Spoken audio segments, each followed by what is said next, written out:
Hello guys, स्वागत है आपका अपने यूट्यूब चैनल नोबल जॉब पर। आज हम लोग एनसीईआरटी में पॉलिटी का चैप्टर 4 कार्यपालिका का अध्ययन करेंगे। कार्यपालिका के अंतर्गत जो है हम लोग किन किन बातों का अध्ययन करेंगे, इस बात को जो है अध्याय पढ़ने से पहले आप लोग जान लें। इसमें जो है संसदीय और राष्ट्रपति प्रणाली की कार्यपालिका में अंतर के बारे में पढ़ेंगे। भारत के राष्ट्रपति की संवैधानिक स्थिति को समझेंगे। मंत्रिपरिषद की संरचना और कार्यों के बारे में जानेंगे और इसी के साथ प्रशासनिक मशीनरी के महत्व और कार्यों के बारे में जानेंगे। तो इसी के साथ हम लोग शुरू करते हैं चैप्टर 4 कार्यपालिका, जिसमें फर्स्ट हेडिंग है जो कार्यपालिका। कार्यपालिका क्या है, इसका क्या कार्य है, किस प्रकार यह कार्य करती है, इसके बारे में हम लोग जानेंगे।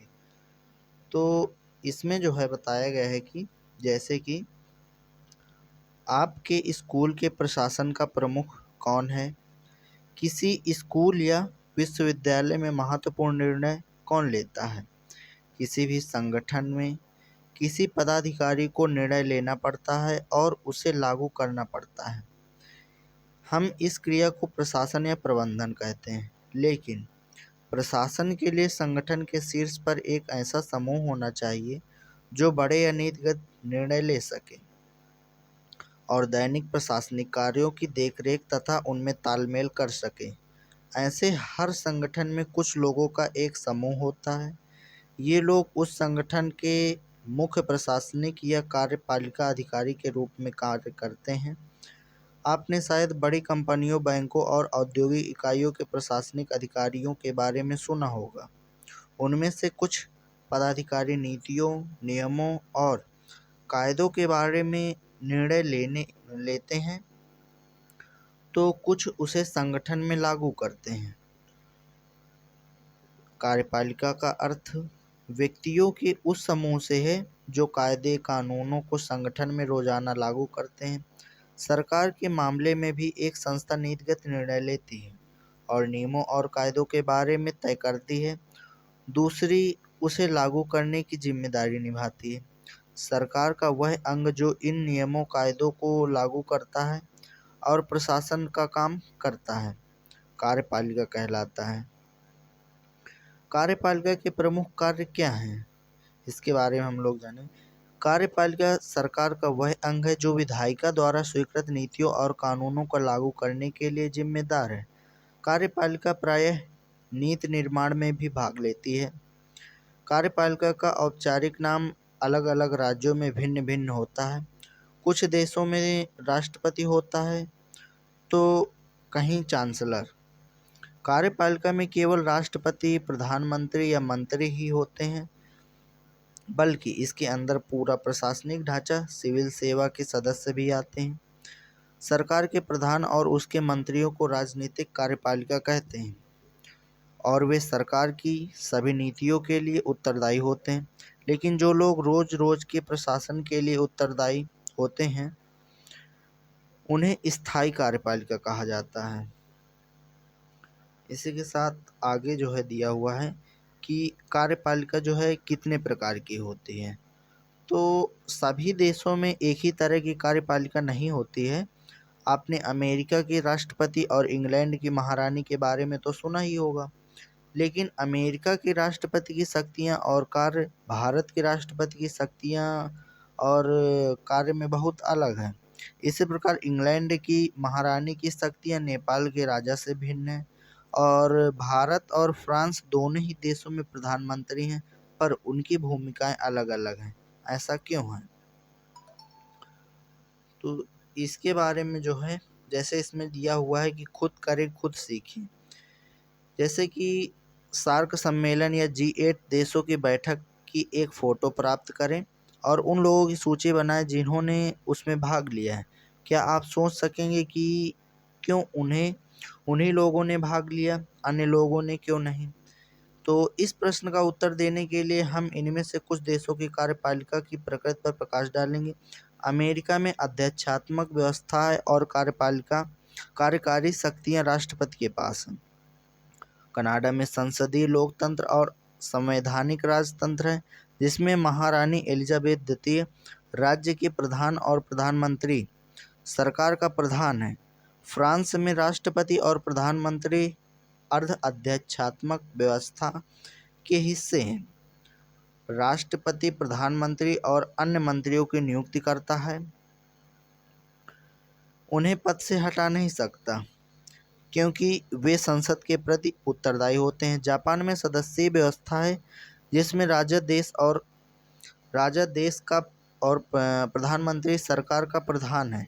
इटली में एक संसदीय व्यवस्था है, जिसमें राष्ट्रपति देश का और प्रधानमंत्री सरकार का प्रधान है। रूस में एक अर्ध-अध्यक्षात्मक व्यवस्था है, जिसमें राष्ट्रपति देश का प्रधान और राष्ट्रपति द्वारा नियुक्त किए गए प्रधानमंत्री सरकार का प्रधान है। जर्मनी में एक संसदीय व्यवस्था है, जिसमें राष्ट्रपति देश का नाम मात्र का प्रधान और चांसलर सरकार का प्रधान है। अध्यक्षात्मक व्यवस्था में राष्ट्रपति राज्य और सरकार दोनों का ही प्रधान होता है। इस व्यवस्था के सिद्धांत और व्यवहार दोनों में राष्ट्रपति का पद बहुत शक्तिशाली होता है। ऐसी व्यवस्था अमेरिका, ब्राज़ील और लैटिन अमेरिका के अनेक देशों में पाई जाती है। संसदीय व्यवस्था में प्रधानमंत्री सरकार का प्रधान होता है। अधिकतर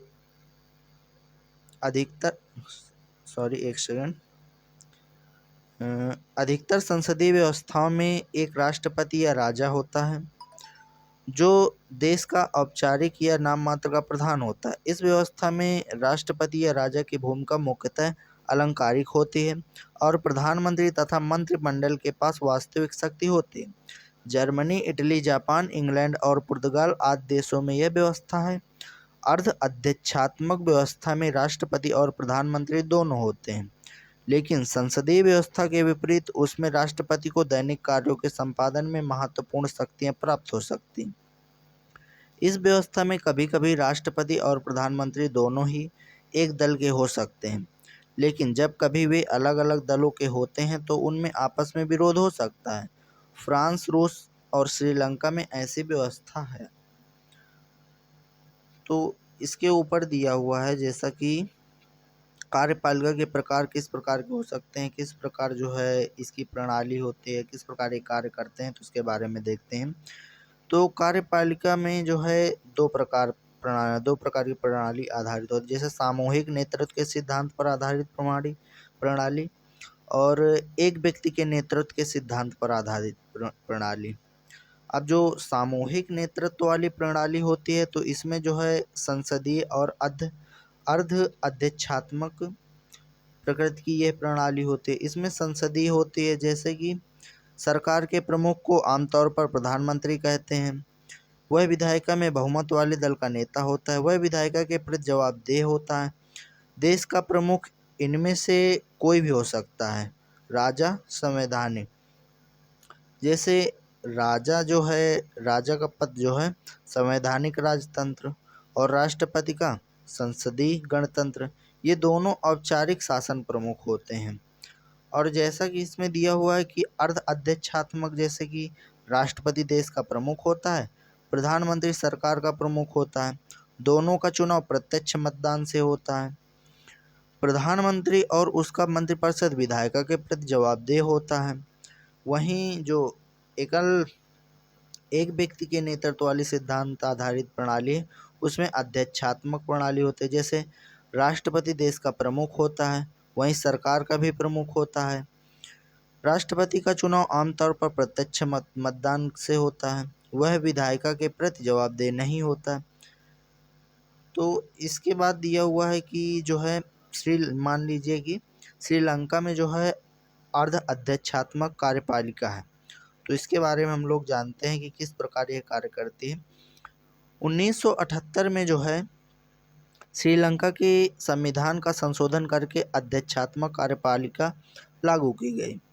इस प्रणाली में जनता प्रत्यक्ष रूप से राष्ट्रपति को चुनती है।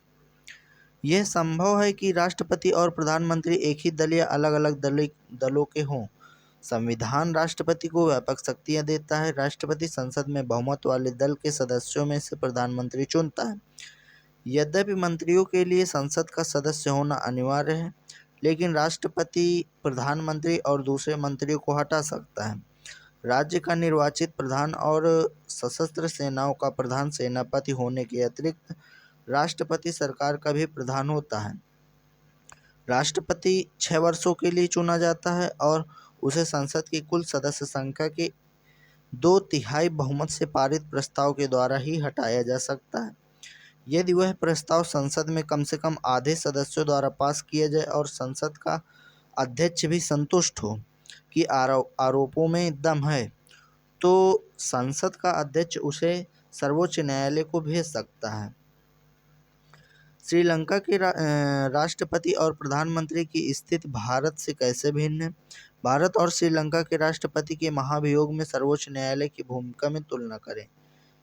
इसका उत्तर आप लोग कमेंट बॉक्स में दीजिएगा। आगे हम लोग देखते हैं कि भारत में संसदीय कार्यपालिका किस प्रकार कार्य करती है और भारत में संसदीय कार्यपालिका ही क्यों है। तो इसका जवाब आप इसको पढ़ने के बाद प्राप्त करेंगे। जैसा कि इसमें दिया हुआ है, जब भारत का संविधान लिखा जा रहा था तब तक भारत को 1919 और 1935 के अधिनियमों के अंतर्गत संसदीय व्यवस्था के संचालन का कुछ अनुभव हो चुका था। इस अनुभव ने हमें दिखाया कि संसदीय व्यवस्था के अंतर्गत कार्यपालिका को जनप्रतिनिधियों के द्वारा प्रभावपूर्ण तरीके से नियंत्रित किया जा सकता है। भारतीय संविधान के निर्माता एक ऐसी सरकार सुनिश्चित करना चाहते थे जो जनता की अपेक्षाओं के प्रति संवेदनशील और उत्तरदायी हो। संसदीय कार्यपालिका की जगह दूसरा विकल्प अध्यक्षात्मक सरकार का था, लेकिन अध्यक्षात्मक कार्यपालिका मुख्य कार्यकारी के रूप में राष्ट्रपति पर बहुत बल देती है और उसे सभी शक्तियों का स्रोत मानती है। अध्यक्षात्मक कार्यपालिका में व्यक्ति पूजा का खतरा बना रहता है। संविधान निर्माता एक ऐसी सरकार चाहते थे जिसमें एक शक्तिशाली कार्यपालिका तो हो, लेकिन साथ साथ उसमें व्यक्ति पूजा पर पर्याप्त अंकुश लगे। संसदीय व्यवस्था में एक ऐसी अनेक प्रक्रियाएं हैं जो यह सुनिश्चित करती हैं कि कार्यपालिका विधायिका या जनता के प्रतिनिधियों के प्रति उत्तरदायी होगी और उनसे नियंत्रित भी। इसलिए संविधान में राष्ट्रीय और प्रांतीय दोनों ही स्तरों पर संसदीय कार्यपालिका की व्यवस्था को स्वीकार किया गया। इस व्यवस्था के अंतर्गत राष्ट्रपति भारत में राज्य और औपचारिक प्रधान होते हैं तथा प्रधानमंत्री और मंत्रिपरिषद राष्ट्रीय स्तर पर सरकार को चलाते हैं। राज्यों के स्तर पर राज्यपाल, मुख्यमंत्री और मंत्रिपरिषद मिलकर कार्यपालिका बनाते हैं। भारत के संविधान में औपचारिक रूप से संघ की कार्यपालिका शक्तियां राष्ट्रपति को दी गई हैं, पर वास्तव में प्रधानमंत्री के नेतृत्व में बनी मंत्रिपरिषद के माध्यम से राष्ट्रपति इन शक्तियों का प्रयोग करता है। राष्ट्रपति 5 वर्ष के लिए चुना जाता है।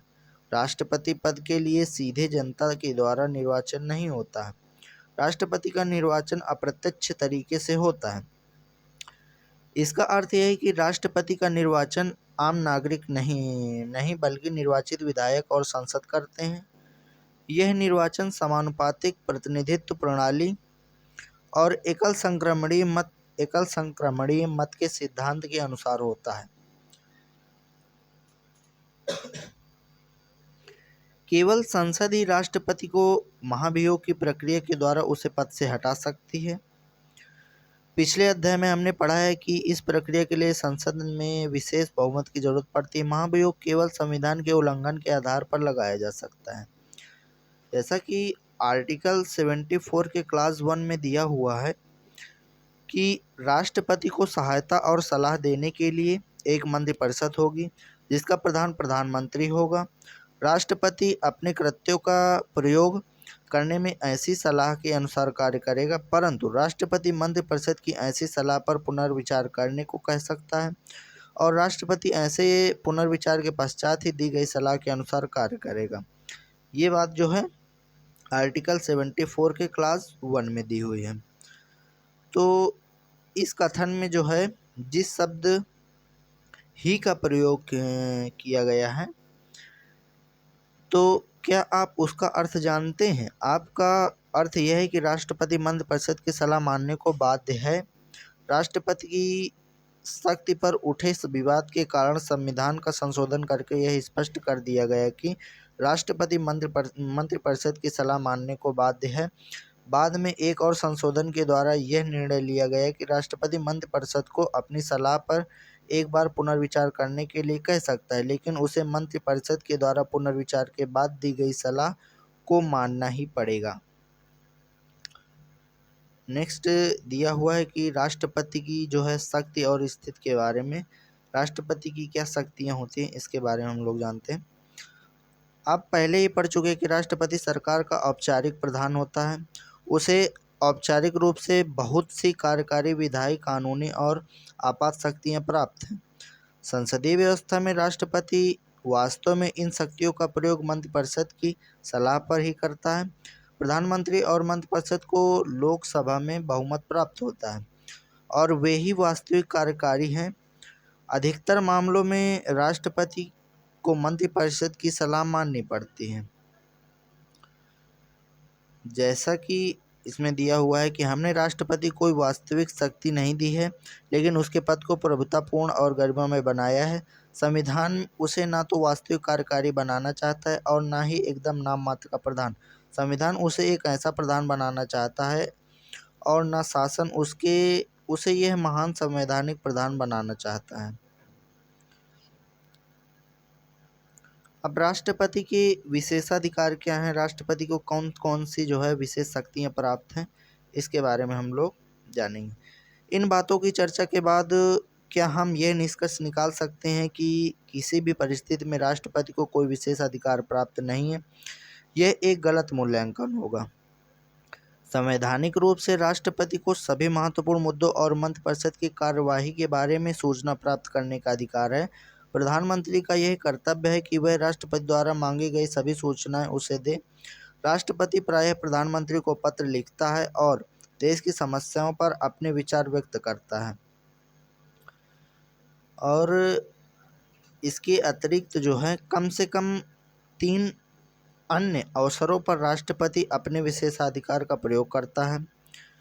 प्रथम, जैसा कि आप पहले ही देख चुके हैं कि राष्ट्रपति मंत्रिपरिषद की सलाह को लौटा सकता है और उसे अपने निर्णय पर पुनर्विचार करने के लिए कह सकता है। ऐसा करने में राष्ट्रपति अपने विवेक का प्रयोग करता है। जब राष्ट्रपति को ऐसा लगता है कि सलाह में कुछ गलती है या कानूनी रूप से कुछ कमियां हैं या फैसला देश के हित में नहीं है, तो वह मंत्रिपरिषद को अपने निर्णय पर पुनर्विचार करने के लिए कह सकता है। यद्यपि मंत्रिपरिषद पुनर्विचार के बाद भी उसे वही सलाह दोबारा दे सकती है, तब राष्ट्रपति को उसे मानने के लिए बाध्य भी होगा। तथापि राष्ट्रपति के द्वारा पुनर्विचार का आग्रह अपने आप में काफ़ी मायने रखता है। अतः यह एक तरीका है कि जिसमें राष्ट्रपति अपने विवेक के आधार पर अपनी शक्ति का प्रयोग करता है। दूसरे में दिया हो कि राष्ट्रपति के पास जो है वीटो की शक्ति होती है, निषेधाधिकार होती है, जिसे वह संसद द्वारा पारित विधेयकों, धन विधेयक को छोड़कर बाकी सभी विधेयकों को स्वीकृत देने में विलंब कर सकता है या स्वीकृत देने से मना कर सकता है। संसद द्वारा पारित प्रत्येक विधेयक को कानून बनने से पूर्व राष्ट्रपति की स्वीकृति के लिए भेजा जाता है। राष्ट्रपति उसे संसद में लौटा सकता है या फिर उसे जो है उस पर पुनर्विचार के लिए कह सकता है। वीटो की यह शक्ति सीमित है क्योंकि संसद उसी विधेयक को दोबारा पारित कर दे और राष्ट्रपति के पास भेजे तो राष्ट्रपति को उस पर अपनी स्वीकृति देनी पड़ेगी। लेकिन संविधान में राष्ट्रपति के लिए ऐसी कोई समय सीमा निर्धारित नहीं है जिसके अंदर ही उस विधेयक को पुनर्विचार के लिए लौटाना पड़े। इसका अर्थ यह हुआ कि राष्ट्रपति किसी भी विधेयक को बिना किसी समय सीमा के अपने पास लंबित रख सकता है। इससे राष्ट्रपति को अनौपचारिक रूप से अपने वीटो को प्रभावी ढंग से प्रयोग करने का अवसर मिल जाता है।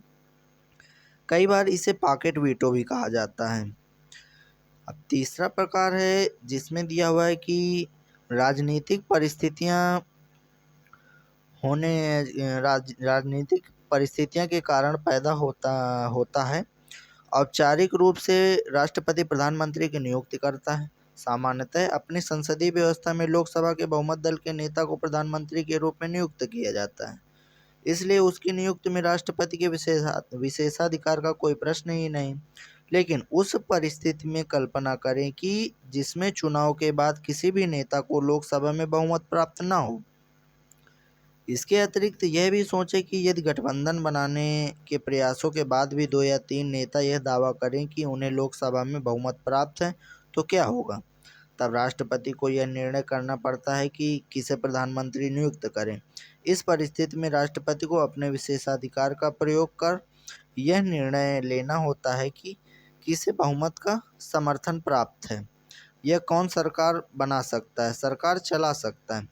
1989 के बाद प्रमुख राजनीतिक परिवर्तनों के कारण राष्ट्रपति के पद का महत्व बहुत बढ़ गया है। 1989 से 1998 तक हुए 4 संसदीय चुनावों में किसी भी एक दल या दलीय गठबंधन को लोकसभा में स्पष्ट बहुमत नहीं मिल सका।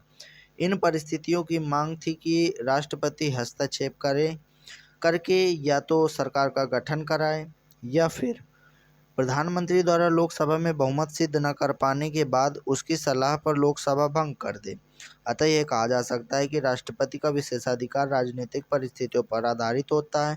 जब सरकार स्थायी न हो, गठबंधन सरकार सत्ता में हो, तब राष्ट्रपति के हस्तक्षेप की संभावना बढ़ जाती है। राष्ट्रपति मुख्यतः एक औपचारिक शक्ति वाला पद है। वह राष्ट्र का आलंकारिक प्रधान है। ऐसे में आप पूछ सकते हैं कि तब हमें राष्ट्रपति की क्या आवश्यकता है? संसदीय व्यवस्था में मंत्रिपरिषद विधायिका में बहुमत के समर्थन पर निर्भर होती है। इसका अर्थ यह है कि मंत्रिपरिषद को कभी भी हटाया जा सकता है और तब उसकी जगह एक नई मंत्रिपरिषद की नियुक्ति करनी पड़ेगी। ऐसी परिस्थिति में एक ऐसे राष्ट्र प्रमुख की जरूरत पड़ती है जिसका कार्यकाल स्थायी हो, जिसके पास प्रधानमंत्री को नियुक्त करने की शक्ति हो और जो सांकेतिक रूप से पूरे देश का प्रतिनिधित्व कर सके। सामान्य परिस्थितियों में राष्ट्रपति की यही भूमिका है, लेकिन जब किसी दल को स्पष्ट बहुमत नहीं मिलता, तब राष्ट्रपति पर निर्णय लेने के लिए, देश की सरकार को चलाने के लिए, प्रधानमंत्री को नियुक्त करने के लिए अतिरिक्त जिम्मेदारी होती है। तो भारत में जो है उपराष्ट्रपति का भी पद है, जिसके बारे में हम लोग जानते हैं कि उपराष्ट्रपति जो है 5 वर्षों के लिए चुना जाता है। उसको भी उसी तरह चुनते हैं जैसे राष्ट्रपति को, केवल इतना अंतर है कि उसके निर्वाचन मंडल में राज्य विधानसभा के सदस्य नहीं होते हैं।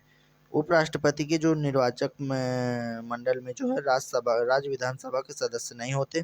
उपराष्ट्रपति को हटाने के लिए राज्यसभा को अपने बहुमत से इस आशय का प्रस्ताव पास करना पड़ता है और उस प्रस्ताव पर लोकसभा की सहमति लेनी पड़ती है। उपराष्ट्रपति राज्यसभा का पदेन अध्यक्ष होता है और राष्ट्रपति के मृत्यु, त्यागपत्र, महाभियोग द्वारा हटाए जाने या अन्य किसी कारण से रिक्त होने पर वह कार्यवाहक राष्ट्रपति का काम करता है। उपराष्ट्रपति तभी तक कार्यवाहक राष्ट्रपति के रूप में काम करता है जब तक कोई नया राष्ट्रपति नहीं चुन लिया जाता। फखरुद्दीन अली अहमद की मृत्यु के बाद बीडी जत्ती तब तक कार्यवाहक राष्ट्रपति के रूप में काम करते रहे जब तक नए राष्ट्रपति का चुनाव नहीं हो गया।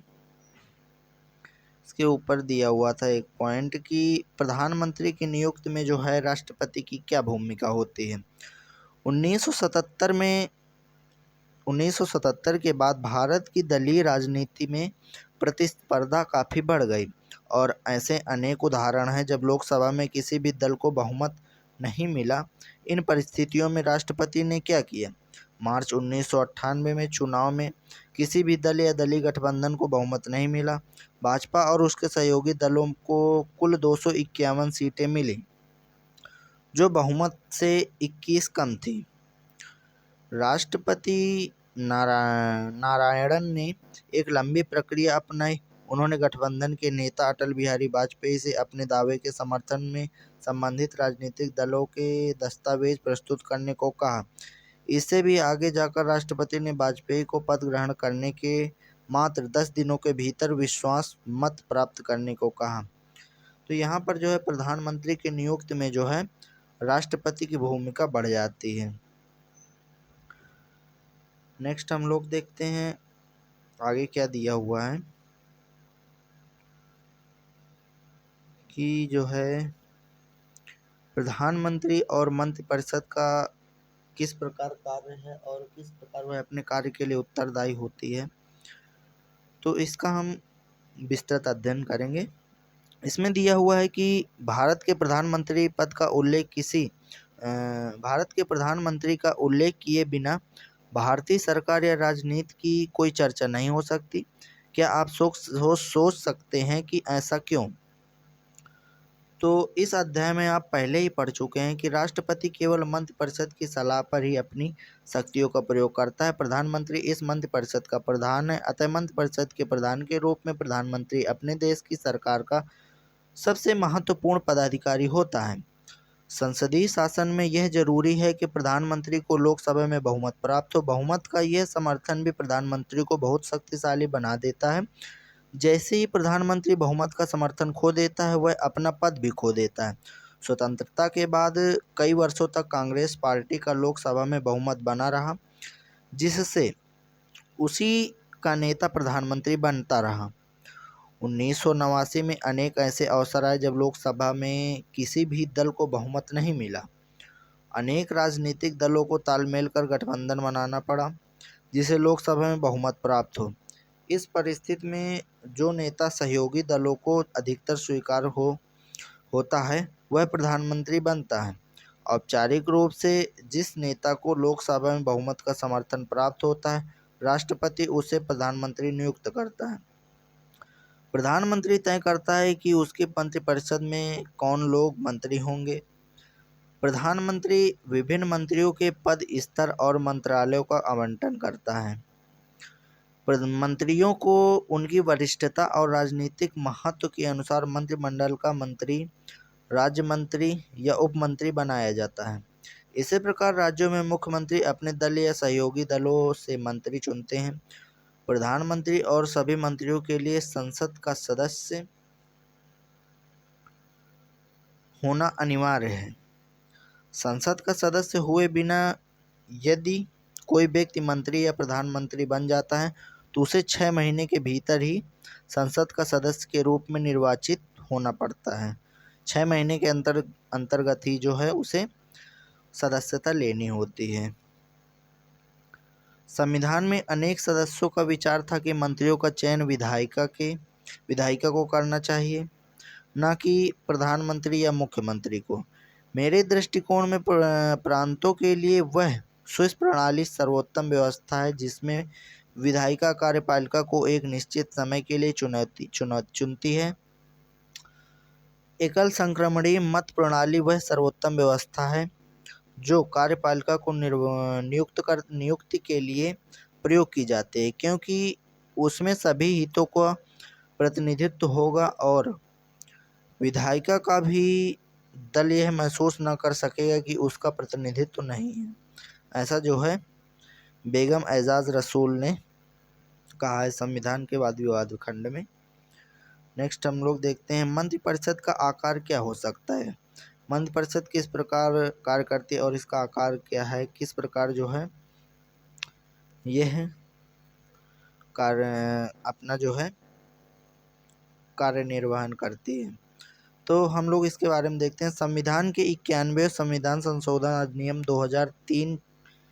2003 के पहले मंत्रिपरिषद का आकार समय की मांग और परिस्थितियों के अनुरूप तय किया जा सकता था, लेकिन ऐसे में मंत्रिपरिषद का आकार बहुत बड़ा हो जाता था। इसके अतिरिक्त जब किसी दल को स्पष्ट बहुमत नहीं मिलता था, तब वह संसद के अन्य सदस्यों को मंत्री पद का लालच देकर समर्थन हासिल करने की कोशिश करता था, क्योंकि तब मंत्रिपरिषद की सदस्य संख्या पर कोई प्रतिबंध न था। यह अनेक राज्यों में भी हो रहा था। अतः संविधान का संशोधन करने की यह व्यवस्था की गई कि मंत्रिपरिषद के सदस्यों की संख्या लोकसभा या राज्य में विधानसभा की कुल सदस्य संख्या के 15% से अधिक नहीं होगी।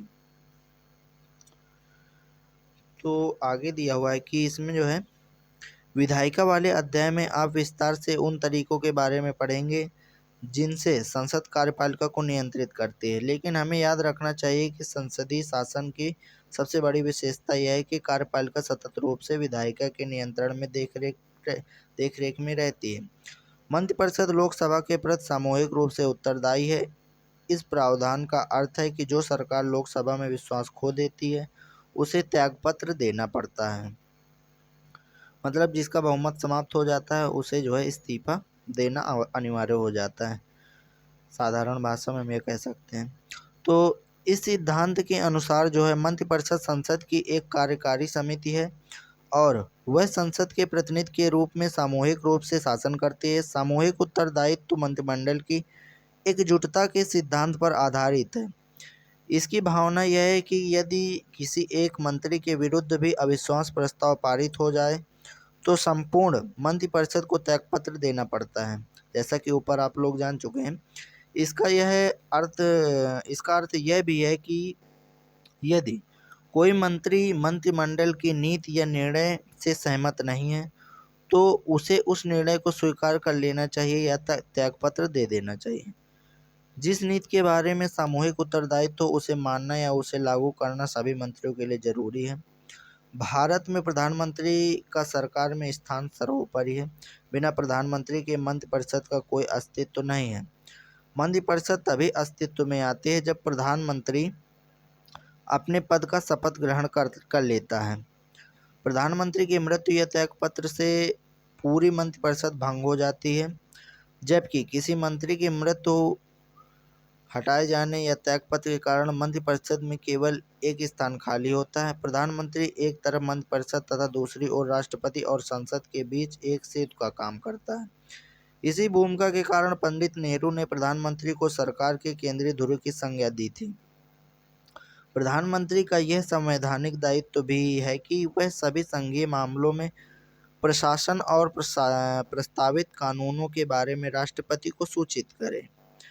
प्रधानमंत्री सरकार को सभी महत्वपूर्ण नियमों में सम्मिलित होता है और सरकार की नीतियों के बारे में निर्णय लेता है। इस प्रकार प्रधानमंत्री की शक्तियों के अनेक स्रोत हैं, जैसे मंत्रिपरिषद पर नियंत्रण, लोकसभा का नेतृत्व, अधिकारी जमात पर आधिपत्य, मीडिया तक पहुंच, चुनाव के दौरान उसके व्यक्तित्व का उभार तथा अंतर्राष्ट्रीय सम्मेलनों और विदेश यात्राओं के दौरान राष्ट्रीय नेता की छवि आदि।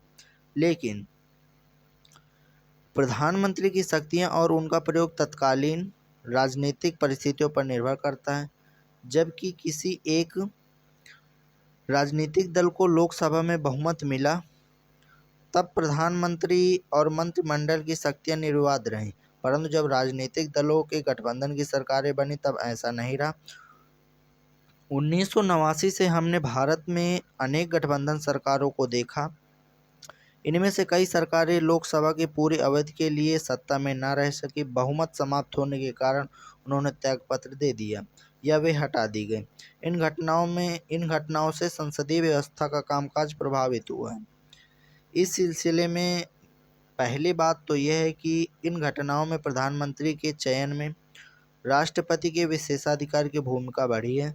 दूसरे, इस अवधि में गठबंधन राजनीति के कारण राजनीतिक सहयोगी में परामर्श की प्रवृत्ति बढ़ी है, जिससे प्रधानमंत्री की सत्ता में कुछ सेंध लगी है। तीसरे, इससे प्रधानमंत्री के अनेक विशेषाधिकारों जैसे मंत्रियों का चयन और उनके पद स्तर तथा मंत्रालय के चयन पर भी कुछ अंकुश लगा है। चौथे, प्रधानमंत्री सरकार की नीतियों और कार्यक्रम को भी अकेले तय नहीं कर सकता। चुनाव के पूर्व और चुनाव के बाद विभिन्न विचारधारा वाले अनेक राजनीतिक दल सहयोग करके सरकार बनाते हैं।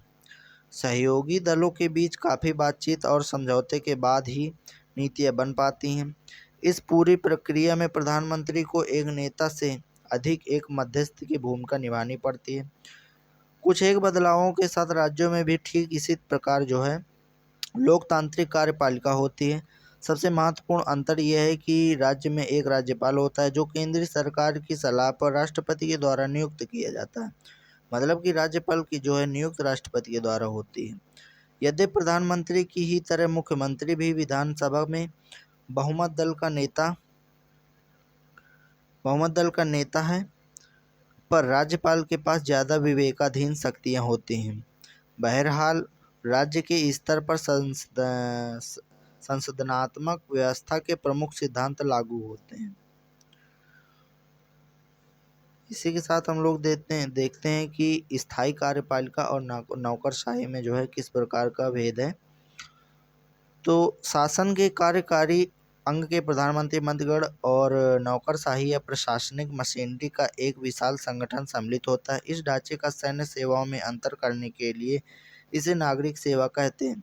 सरकार के स्थायी कर्मचारी के रूप में कार्य करने वाले प्रशिक्षित और प्रवीण अधिकारी नीतियों को बनाने तथा उसे लागू करने में मंत्रियों का सहयोग करते हैं।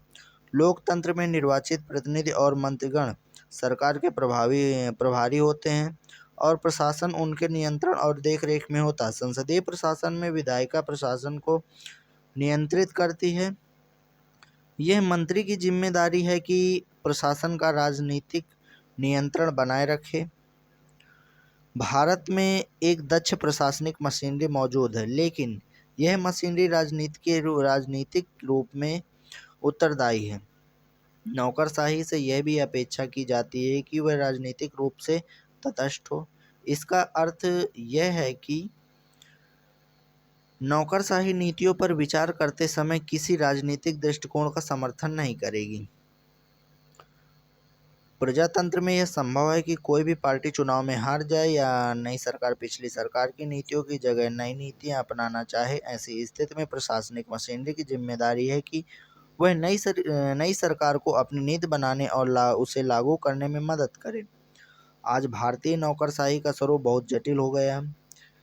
इसमें अखिल भारतीय सेवाएं, प्रांतीय सेवाएं, स्थानीय सरकार के कर्मचारी और लोक उपक्रमों की तकनीक तथा प्रबंधकीय अधिकारी सम्मिलित हैं। हमारे संविधान निर्माता गैर राजनीतिक और व्यावसायिक रूप से दक्ष प्रशासनिक मशीनरी के महत्व को जानते हैं। वे सिविल सेवा या नौकरशाही के सदस्यों को बिना किसी भेदभाव के योग्यता के आधार पर चयनित करना चाहते थे। अतः भारत सरकार के लिए सिविल सेवा के सदस्यों की भर्ती की प्रक्रिया का कार्य संघ लोक सेवा आयोग को सौंपा गया। ऐसे ही लोक सेवा आयोग राज्यों में भी बनाए गए। लोक सेवा आयोग के सदस्यों को एक निश्चित कार्यकाल के लिए नियुक्त किया जाता है। उनको सर्वोच्च न्यायालय के न्यायाधीश के जांच के आधार पर ही निलंबित या अपदस्थ किया जा सकता है। दक्षता और योग्यता के आधार पर जो है बनाकर भर्ती की जाती है। लेकिन संविधान यह भी सुनिश्चित करता है कि पिछड़े वर्गों के साथ साथ समाज के सभी वर्गों को सरकारी नौकरशाही का हिस्सा बनने का मौका मिले। इस उद्देश्य के लिए संविधान दलित और आदिवासियों के लिए आरक्षण की व्यवस्था करता है। भारत में महिलाओं और अन्य पिछड़ी जातियों को भी आरक्षण दिया गया। इन प्रावधानों से यह सुनिश्चित होता है कि नौकरशाही में सभी सामूहिक या प्रतिनिधित्व होगा तथा सामाजिक असमानताएं सिविल सेवाओं में भर्ती के मार्ग में रोड़ा नहीं बनेंगी। भारतीय प्रशासनिक सेवा IAS तथा भारतीय पुलिस सेवा IPS के लिए उम्मीदवारों का चयन संघ लोक सेवा आयोग करता है। मतलब UPSC जो है इसका चयन करता है। ये अधिकारी प्रांतीय स्तर पर शीर्षस्थ नौकरशाही की रीढ़ होते हैं। आपको शायद पता हो कि एक जिले का जिलाधिकारी कलेक्टर उस जिले के सरकार का सबसे महत्वपूर्ण अधिकारी होता है। क्या आप जानते हैं कि जिलाधिकारी सामान्यतः IAS स्तर का अधिकारी होता है और वह केंद्र सरकार द्वारा बनाई गई सेवा शर्तों से नियंत्रित होता है। एक IAS अथवा IPS अधिकारी किसी एक राज्य के संबद्ध कर दिया जाता है जहां वह राज्य सरकार की देखरेख में काम करता है। लेकिन IAS और IPS अधिकारी केंद्र सरकार द्वारा नियुक्त होते हैं और वे केंद्र सरकार की सेवा में वापस जा सकते हैं। सबसे महत्वपूर्ण यह है कि केवल केंद्रीय सरकार ही उसके विरुद्ध जो है अनुशासनात्मक कार्यवाही कर सकती है। इसका अर्थ यह हुआ कि राज्यों के प्रमुख प्रशासनिक अधिकारी केंद्रीय सरकार की देखरेख में और नियंत्रण में रहते हैं। संघ लोक सेवा आयोग द्वारा नियुक्त IAS और IPS अधिकारियों के अतिरिक्त राज्य के प्रशासन में राज्य लोक सेवा आयोगों द्वारा नियुक्त अधिकारियों का भी योगदान होता है। जैसा कि हम आगे संघवाद वाले अध्याय में पढ़ेंगे। नौकरशाही की यह विशेषता राज्यों के प्रशासन पर केंद्रीय सरकार के नियंत्रण को मजबूत कर देती है। नौकरशाही नौकरशाही वह माध्यम है जिसके द्वारा सरकार की लोक हितकारी नीतियां जनता तक पहुंचती हैं, पर नौकरशाही इतनी शक्तिशाली होती है कि आम आदमी सरकारी अधिकारियों तक पहुंचने से डरता है।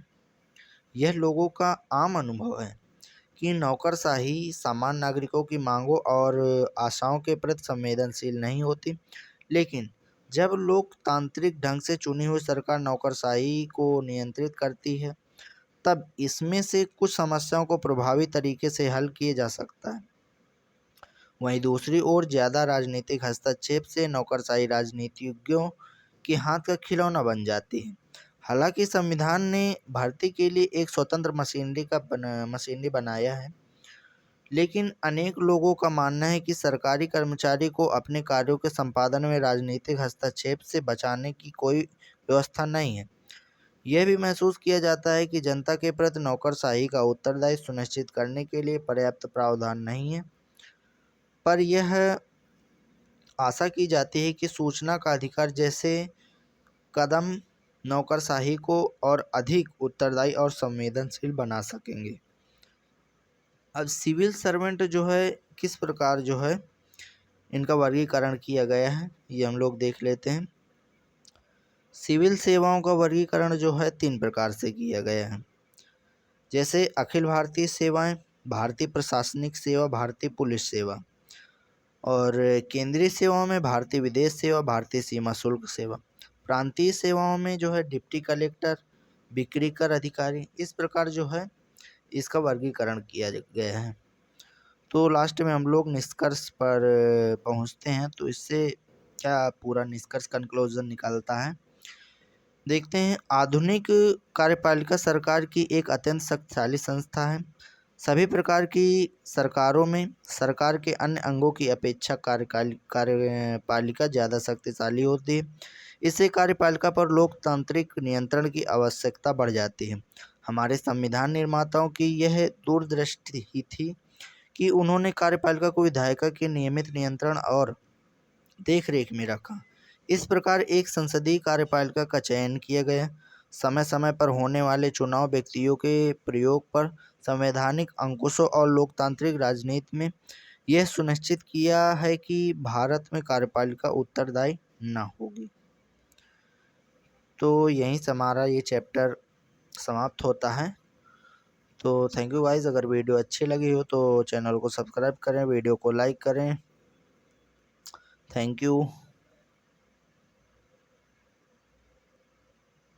जय हिंद साथियों।